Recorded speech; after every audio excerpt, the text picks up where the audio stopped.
So today we're talking about the new Lego storage brick.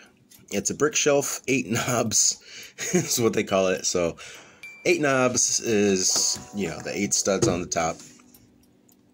And of course, it's Lego, so it says Lego. Bottom here, the anti-stud side.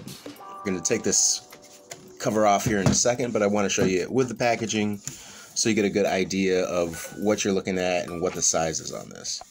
This one is $12.99, this one is $19.99, and right now there is a current limit of 5 per customer online. I was thinking about using them to take up a lot of space in my space area, so I wanted to get one and see exactly how much space I could get from it. So we're going to take a look, throw some stuff in here and see just how much you can cram into that. So yeah, we're going to check that out. And there we can see the shelf itself, smooth bottom. You can see the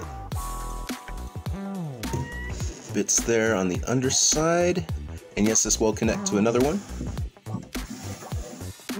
Got a couple holes there on the back for mounting it on the wall should you want to. Alright, how many brick heads across is it? We'll start with that. So it's approximately 5 brick heads plus across. 2 brick heads tall. Or if you want to translate it into Mario terms, there you go. Can house comfortably probably 6 mechs across, or 3 mechs across and 2 mechs deep, if you wanted to go that route. Or in Ninjago terms, it is about the size of 1 Empire Dragon with the tail scrunched up. And 4 tightly spaced Speed Racer cars. The studs on top take a pick-a-brick anti-stud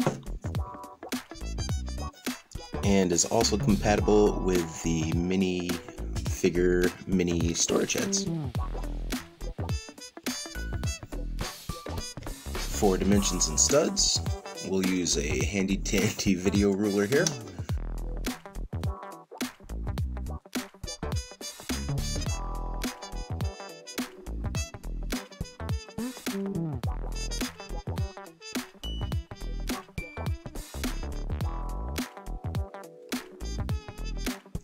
So yeah, $19.99, I think you should get this. I'm going to get a few more and use them well.